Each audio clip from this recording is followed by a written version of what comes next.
And we're back. Hello, ladies and gentlemen. My name is Dark Phoenix Gaming, and you are watching Dragon Age Origins with Arianne Tabris. So, when we left off last time, we had just finished up in the Circle Tower and managed to secure the mages as allies.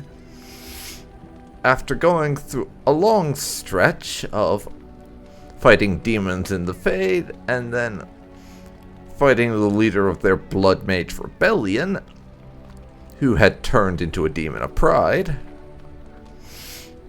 we managed to get the first enchanter out safe and got the Templars to call off the Rite of Annulment. And now we're back here in camp. So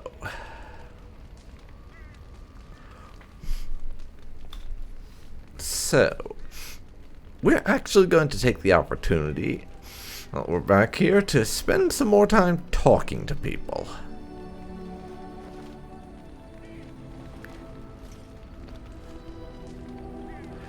Because we have been spending our down on trying to get to know folks, and we have a new party member in the form of Wynn, so I figure we probably want to have a little chatty.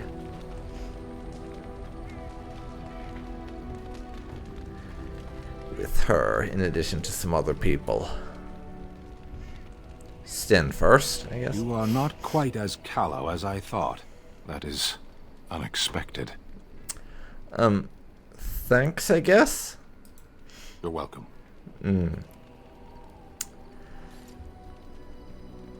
That was a very strange way to be talking to us. It really was. But now, will you tell me why you were in that cage? You were being quite cagey, if you'll pardon the pun, about it when I asked before. I caged myself. A weak mind is a deadly foe, as you are no doubt aware. Okay.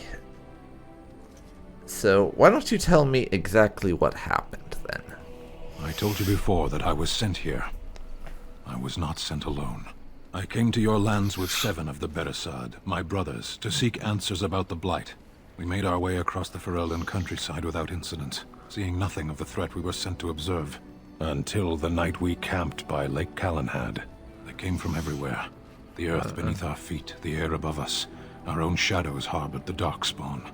I saw the last of the creatures cut down, too late. I fell.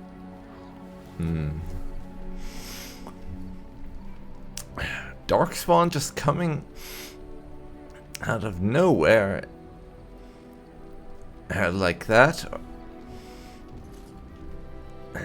and killing everyone but you, and you get to be the lone survivor, eh?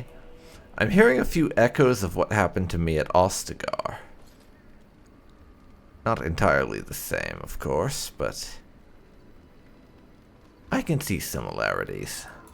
I heard the stories of Ostagar. Your kith stood their ground when others fled. No one can do more than that. I don't know how long I lay on the battlefield among the dead, nor do I know how the farmers found me. I only know that when I woke I was no longer among my brothers, and my sword was gone from my hand. I'm probably going to regret asking this, but what did you do? I searched for it, and when that failed I asked my rescuers what had become of it. Did they know where it was? They said they found me with nothing. Did you believe them? I did. I knew they didn't have the blade. They had no reason to lie to me. I panicked. Unthinking, I struck them down. You panicked over a lost blade. I don't get it. Surely you could just have a blacksmith forge you a new one. That sword was made for my hand alone. I have carried it from the day I was set into the Beresad. I was to die wielding it for my people. Even if I could cross Ferelden and Tevinter, unarmed and alone, to bring my report to the Arishok, I would be slain on sight by the Antam. They would know me as soulless, A deserter. No soldier would cast aside his blade while he drew breath.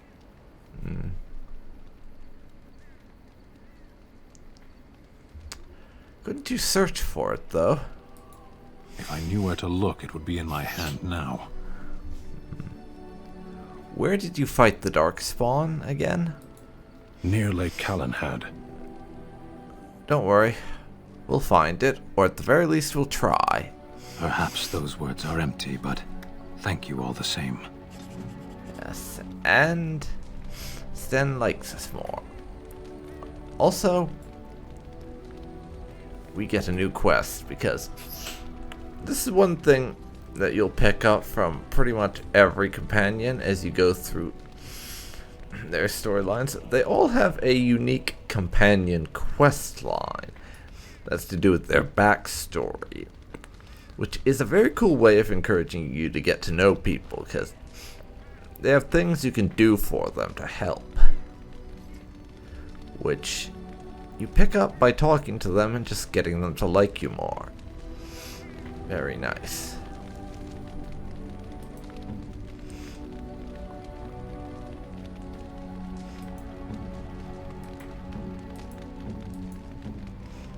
Of course, Sparrow already adores us.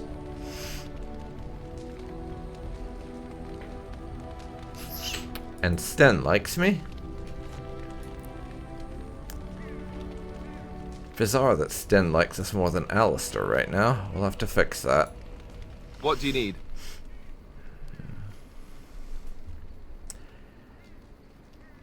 Well, has anyone told you how handsome you are? Not unless they were asking me for a favor. Well, there was that one time in Denerim, but those women were not like you. Why? Is this your way of telling me you think I'm handsome?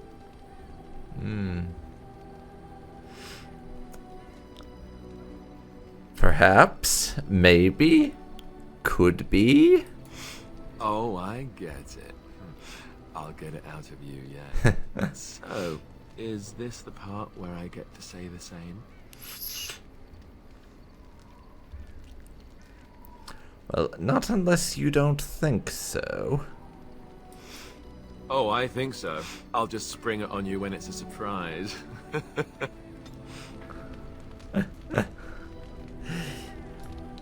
Yes, Arianne has a thing for Alistair.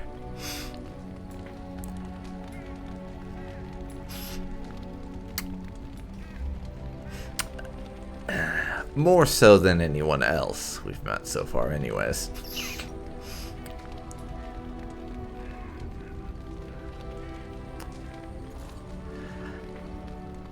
And yes, I mean that seriously.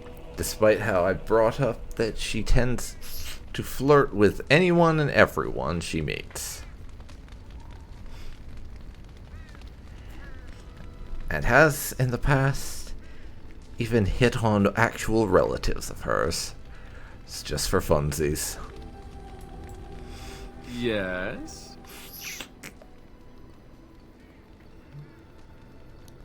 I would like to ask you away. something. So, what can a Templar do, exactly? Essentially, they're trained to fight. The Chantry would tell you that the Templars exist simply to defend. But don't let them fool you. They're an army. The other main purpose for a Templar is, of course, to hunt mages. To that end, we train in talents that drain mana and disrupt spells. So, Templars use magic themselves. You could call it that, sure. The Chantry doesn't look on it the same way, however, since really our talents only work on mages. Against a regular person, I'm just a guy in a metal suit.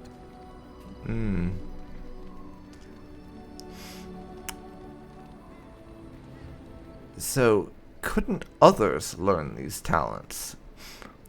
And maybe, I don't know, set up a Templar order that doesn't work for the Chantry? Not that I'm suggesting but anything. there usually isn't much of an opportunity. The Chantry keeps a close rein on its Templars. we are given lyrium to help develop our magical talents, you see. Which means we become addicted.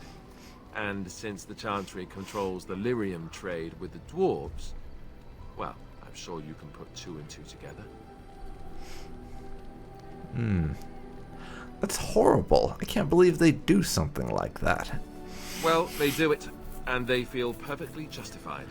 You As don't if I need needed lyrium in more order to learn the Templar reasons talents. Lyrium just makes Templar's talents more to effective. consider the Or so I Chantry was told. bastards. Maybe it doesn't even do that. The Chantry usually doesn't let their Templars get away either, so they can spread their secrets. I'm a bit of an exception. Lucky me. Apparently you are. Yes? Ask away.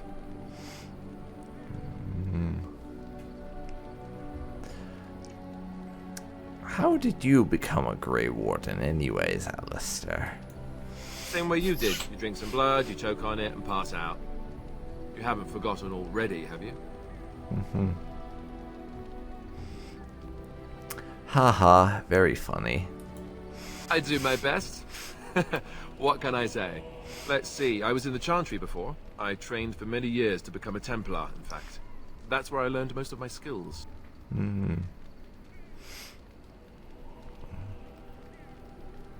You don't really seem like the religious sort, if I'm being honest. You're telling me I was banished to the kitchens to scour the pots more times than I can count. And that's a lot. I can count pretty high. The Grand Cleric didn't want to let me go. Duncan was forced to conscript me, actually, and was she ever furious when he did. I thought she was going to have us both arrested. I was lucky. Interesting. Nothing against you, Alistair, but why did the Grand Cleric want to keep you so badly that she was ready to piss off the Grey Wardens to do it? Seems I wondered that bizarre. myself. It's not as if she valued me highly.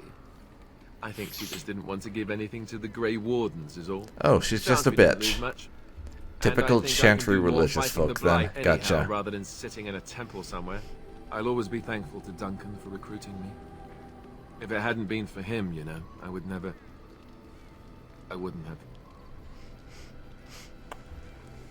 He was a good man. He was. A good man who didn't deserve his fate. That much I'm sure of. Come on, let's go. I think I'm done talking.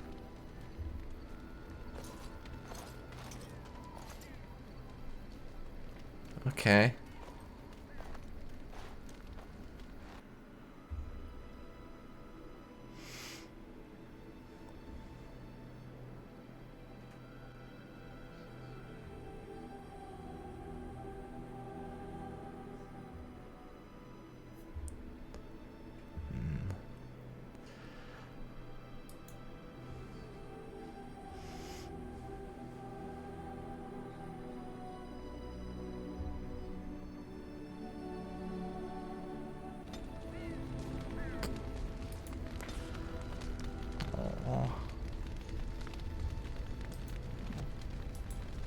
Yes?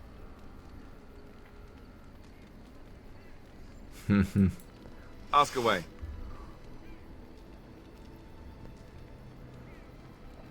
So, I was wondering something, Alistair. Can you teach others to be a Templar? I'm sure some of our fellow warriors around camp could do with the training on how to whack the magic out of Darkspawn. I suppose I could. But I really would rather not. When the Grand Cleric let Duncan recruit me, she made me swear never to reveal Templar secrets outside of the Chantry. I'd rather not go back on my word. Very well then, I'll respect your word. Ask me later, perhaps. Maybe I'll change my mind. This is not something small you're asking, after all. Which, that is code for Alistair does not like us enough to be able to get his agreement for this just yet. We have to convince him to like us more before he will share his Templar secrets, which in the base unmodded game is how you unlock the ability to train people to be a Templar. Due to some of my mods, we can already train people in Templarness. But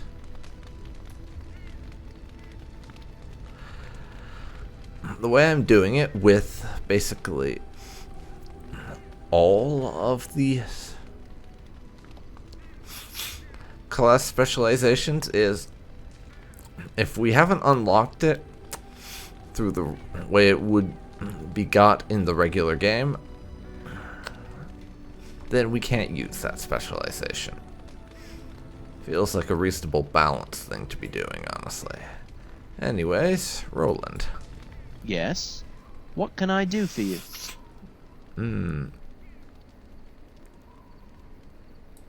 You have anything else to say? I've served in Kuzlan Castle for years. My father is a minor. I took great pride in serving the town.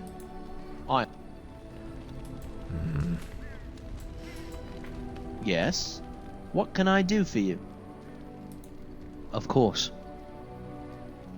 No. I'll be here when you do then. Yes? What can I do for you? Of course.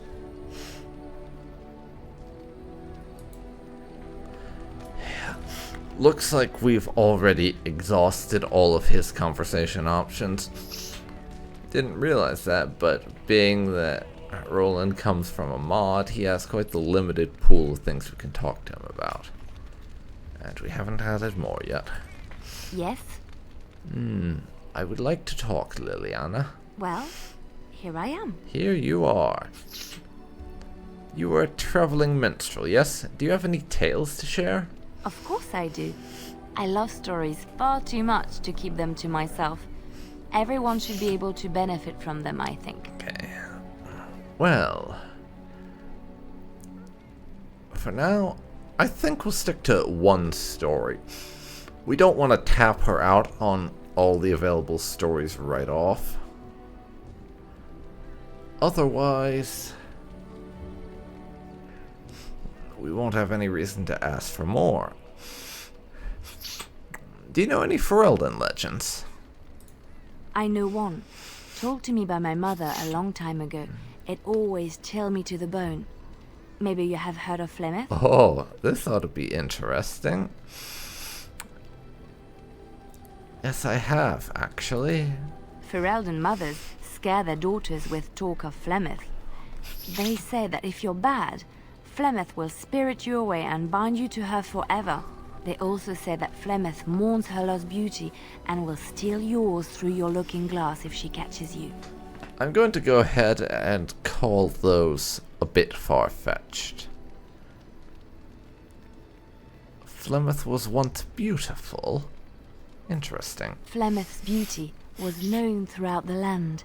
She had hair like unto a moonless night, skin as pale as winter's first snow, and eyes as beautiful and perilous as the sea. When she came of age, she came to the attention of the Lord of Highever, Conobar, and he took her for his wife. Conobar soon learned that his young bride had the gift of magic. He kept this a secret, for he feared that she would be taken from him. Flemeth stayed with Conobar for some years, and with his blessing, she practiced her art. And then one day, a young poet named Osen came to the castle. Flemeth was captivated by Osen's voice, and he by her beauty, and they fell in love. And what happened then? Flemeth longed to be with her true love, and she and Osen fled from Conobar's lands, seeking refuge in the Kokari wilds with the Chasing tribes. They lived there happily for many a year, till the day Flemeth received news that Conobar was dying and longed to see her face one last time. Flemeth's heart swelled with pity for the man who once was her husband, Oh, and this begged is not going to Osen go return well. to Conobar's side with her. But when Flemeth and Osen already entered tell. Highever, they were Yep. captured by Conobar's men, and Osen was slain in front of Flemeth's eyes. Flemeth was imprisoned in the highest tower of the castle, there to await Conobar's judgment on her. Distraught at the loss of her love, Flemeth plotted revenge against her husband. She summoned a fey demon, intending for it to wreak vengeance on Conabar. But a spell went awry. The demon possessed Flemeth. Turning her into an abomination, the halls of the castle run red with blood as Flemeth slaughtered Conabar and all his men. The last of Flemeth's humanity melted away, and at dawn, she stole back to the wilds to plot and scheme for 100 years. They say she took to her side many chastened men, and with their help, begat her daughter witches, who even now prowl the dark places of the Kokari wilds. Quite the story. Thank you. Quite the story. What do you have for me, puppy? Your dog is filthy. I can smell him 50 yards off.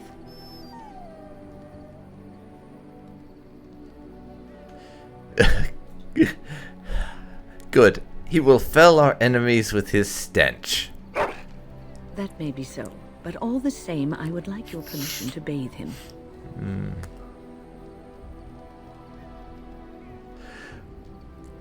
Go ahead. He is getting a little smelly, to be honest. You could probably do with a bath. Excellent. I will get my soaps, and the dog shall have his bath after supper. Oh, don't be such a baby, Sparrow. It's just a bath. We're not exactly using you in a blood sacrifice ritual or something.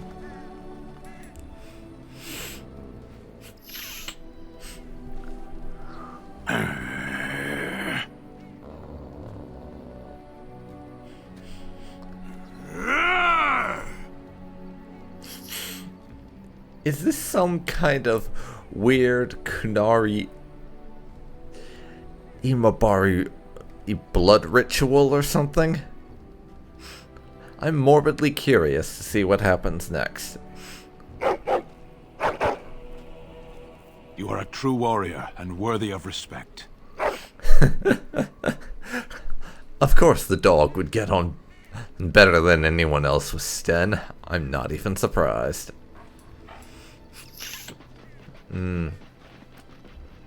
Trying to find a way through the earth, are we?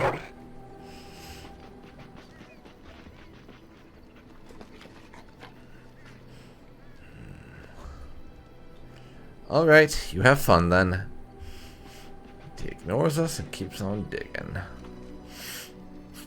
Yeah, go ahead and dig a hole around. It's not like we're gonna stay in this campsite long term, and one hole in the ground's not the big deal, really.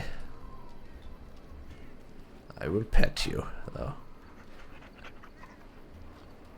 Oh, who's a good dog?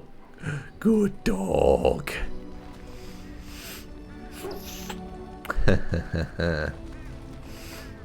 Now. The Circle of Magi stands ready to assist, Grey Warden, as do the Templars of the Chantry. Do you need anything? There are always areas to improve on, Grey Warden. The most useful for my talents are runes. Yes, and communal box for the resources we have collected. It will give you all my unassigned runes. You are wise to invest in the effectiveness of your followers. And this guy, if you hadn't already worked that out, is sent from the circle. And every time you get a new group as part of your alliance, or whatever you want to call it, we'll have a different person over here. Each one of them will want a different type of resources for you to submit. Runes is the one from the circle. I don't remember what the dwarves ask for, but I'm pretty sure the Dalish are they want herbs for healing potions or something. And I also don't remember what the effect adding those gives you is. It might be some buff to how effective they are. at the end of the game or something. I really don't remember.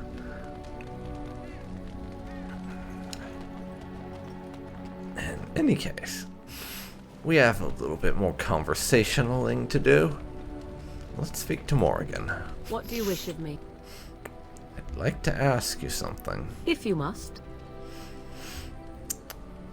Is Flemeth really what she seems to be? Well, that depends, does it not? What does she seem to be? A nutty old bat? Sometimes I do wonder the very same thing. Tell me, how much do you know of the tale?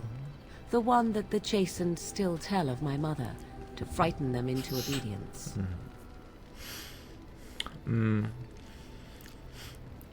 I've heard a little of it, but I don't know how much is the actual tale and how much is exaggerated on hearsay, so assume very little. No doubt such a tale has mutated much over time and Just fell what I was thinking. I can relay what Flemeth once told me herself, and you can decide whether or not 'tis the truth, if you desire. That sounds interesting. As the tale is sung by the bards, there was a time when Flemeth was young and beautiful. A fair lass in a land of barbarian men, the desire of any who saw her. How long ago is this? Many centuries, before this land was even named Ferelden. The tales yes, say a good while then. Flemeth fell in love with Osen the Bard, and fled the castle of her husband, the dread Lord Conabar, and that he swore vengeance for her infidelity. In truth, my mother claims that 'twas Osen who was her husband, and Conabar the jealous lord, who looked on from afar. Lord Conabar approached young Osen, and offered him wealth and power in exchange for his lovely wife. And Osen agreed. He sold his wife to another man? Seems like kind of a dick move, if you ask me. The life of a bard is a poor one, and love fades in the wake of hunger. It was Flemeth who suggested the arrangement. All would have been well had Lord Conabar kept his end of the bargain. But he was a foul man who bargained with coin he did not possess. Osen was led off to a field and slain, left for dead. Flemeth spoke to the spirits and learned of the deed, and swore revenge.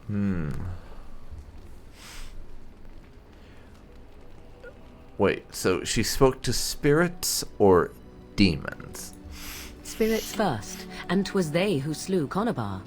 Flemeth did not turn to the demon until much later. Lord Conabar's allies chased Flemeth, you see. Chased her to the wilds, and there she hid. There she found the demon, and he made her strong. The legends all speak of the great hero Cormac, he who defeated Flemeth and her great army when she invaded the lowlands centuries later. All lies.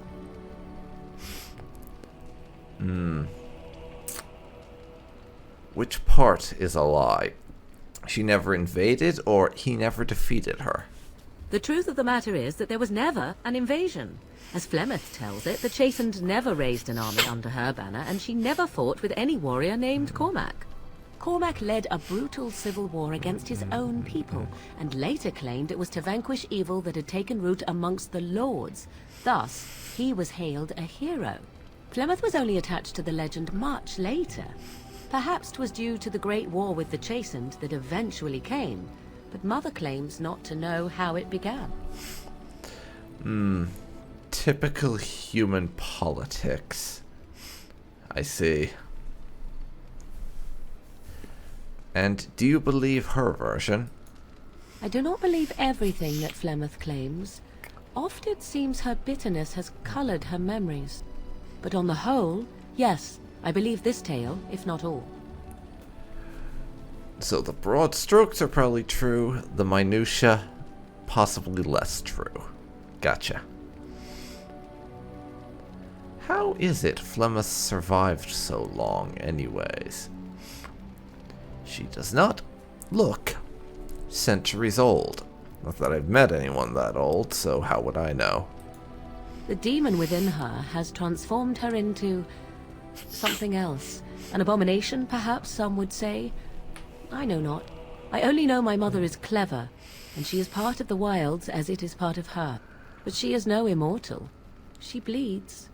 A blade in her heart would kill her like any other, were it lucky enough to find her. And the legends of Flemeth, the little bit of them that I've heard and can remember anyways, mention her having many daughters. Yet I don't remember you ever mentioning sisters. You ask if I have sisters? I have asked of this myself. The stories tell of many witches of the wilds after all, not just the one. And these tales existed long before I did. Flemeth refuses to speak of other daughters, if they existed. So, should I believe I am her first?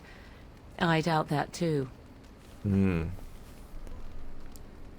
Interesting. Why would she refuse to speak of them? The Chastened tell of a falling out between Flemeth and her daughters. They say that one day she hunted them all through the wilds and ate their hearts. It may be true. I have never seen another witch or heard of one. Perhaps one day Flemeth will eat my heart as well.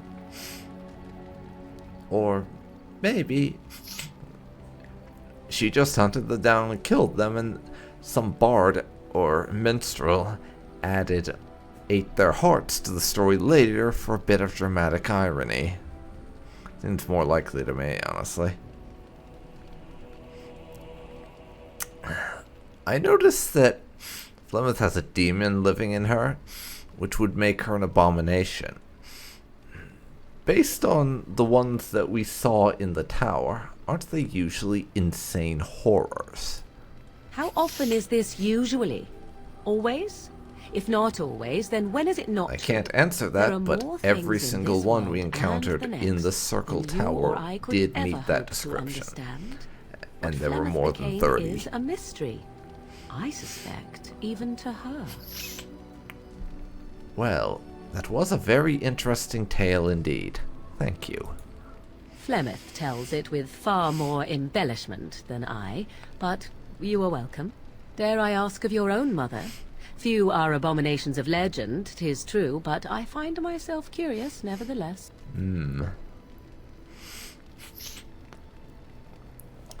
My mother died a long time ago. Killed by city guards who didn't like an elf trying to help people they were harassing. Ah, then you have my sympathies for what it is worth. Which is very little, I am certain. It matters not. Let us move on.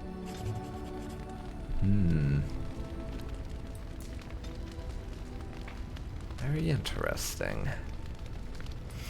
That. Now, before we depart from the Morgan... I have a thought. Oh, she wants to chat with us. Okay. Just the one. Ah, such wit. Truly, you and Mother should form a troupe of jesters and tour the countryside. We have an opportunity that I believe we should take advantage of. To the I point. see. My mother was once divested of a particular grimoire by a most annoying Templar hunter. It occurred long before I was born, but even today, Flemeth speaks of the loss with great rage. With the circle of magi in such disarray, it occurs to me that this might be the perfect time to recover the tome from their possession, for surely it eventually ended up in their hands.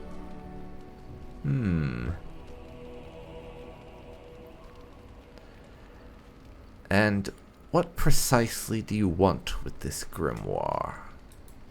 'Tis a book of spells, of the sort that Flemeth has dabbled with throughout her long life. 'Tis not the sort of thing that would benefit a mage of the standard variety.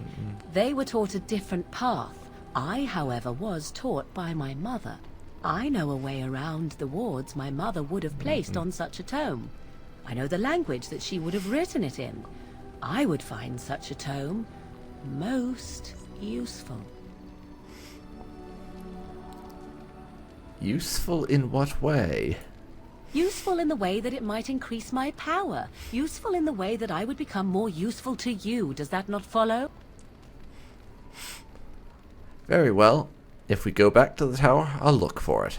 Good. I am most interested to see its contents, should it be located. The grimoire is leather-bound and adorned with the symbol of a leafless tree, should you come across it.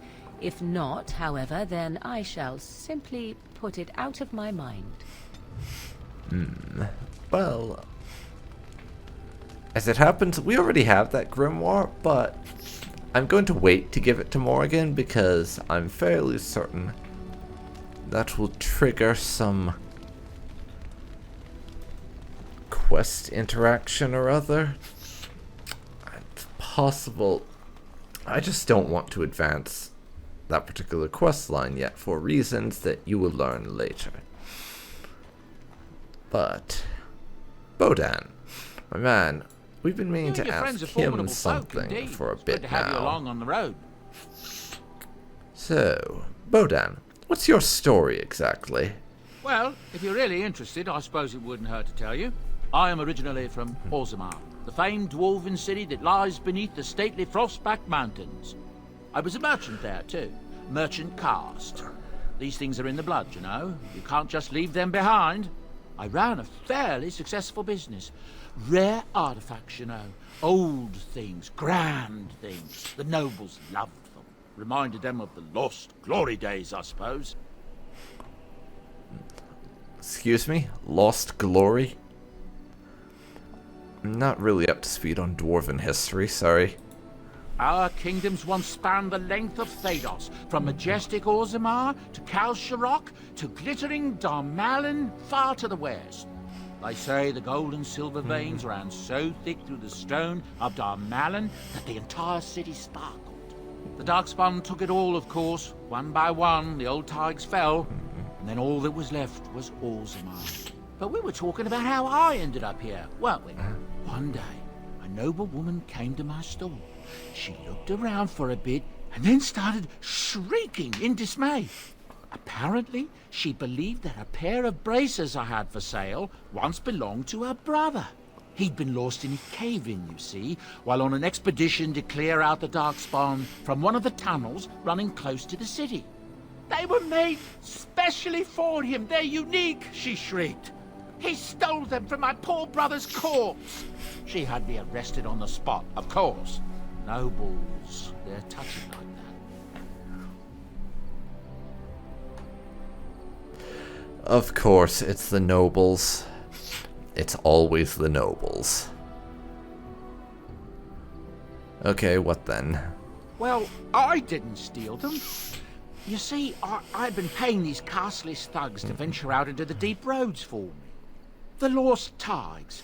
They're full of things that people left behind. Sometimes you can find a treasure. Something worth a little gold. I see.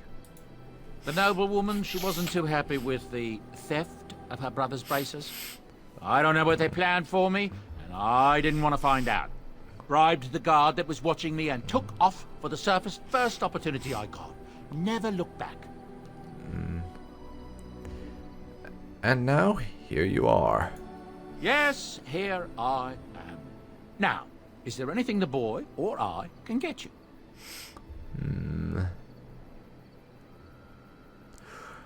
For one thing, you can answer a few unresolved questions from your tale.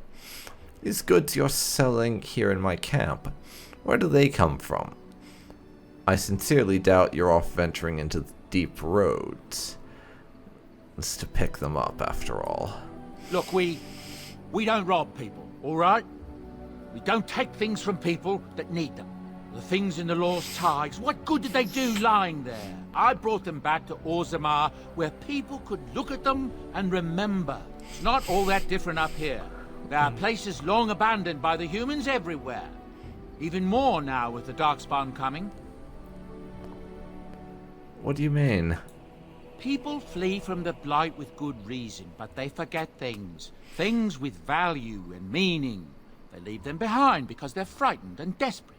And sometimes my boy and I, we find our way to these places before the Horde descends, and we save these things. I take them away so the Darkspawn don't get them. Is that so bad? They destroy everything they touch. I mean, he's got a point, and Arianne has basically been a thief for most of her adult and teenage life, so it's not like we've got any room to judge. Everyone has to make a living somehow, I suppose. That's what I tell myself, too. Ah, these are dark times indeed. Dark times, my friend. And I notice you didn't mention your son in this tale of yours. Ah, yes.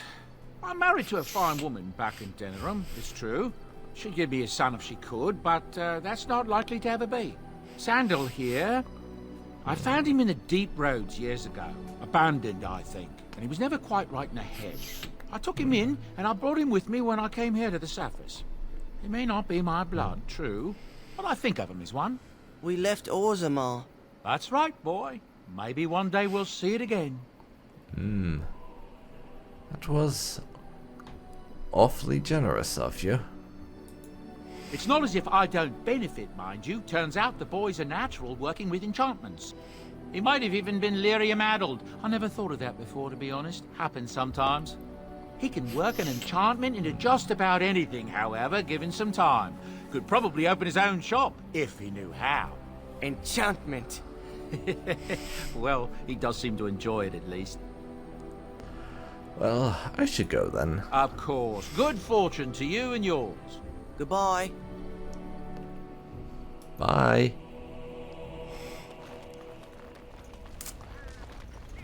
Anyways, I think that's going to do it for this particular episode of Talkie.